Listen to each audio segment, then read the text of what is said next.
कोकण, मध्य महाराष्ट्र, पश्चिम महाराष्ट्र, विदर्भ, उत्तर महाराष्ट्र, नावं किती सांगावी.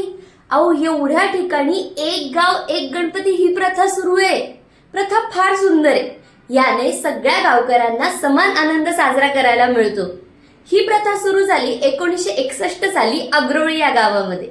त्या गावामध्ये त्या काळी व्यवसाय काय फार चांगला झाला नव्हता, म्हणून जे गरीब लोक होते त्यांना कर्ज काढून गणपती सण साजरा करावा लागणार होता. त्यांची ही धडपड पाहून त्या गावचे कम्युनिस्ट नेते भाऊराव पाटील यांनी एक गाव एक गणपती ही कल्पना गावकऱ्यांसमोर मांडली. प्रथमतः त्याला विरोध झाला की देव कोपेल, आपल्यावर अजून त्रास होईल, रोगराई वाढेल.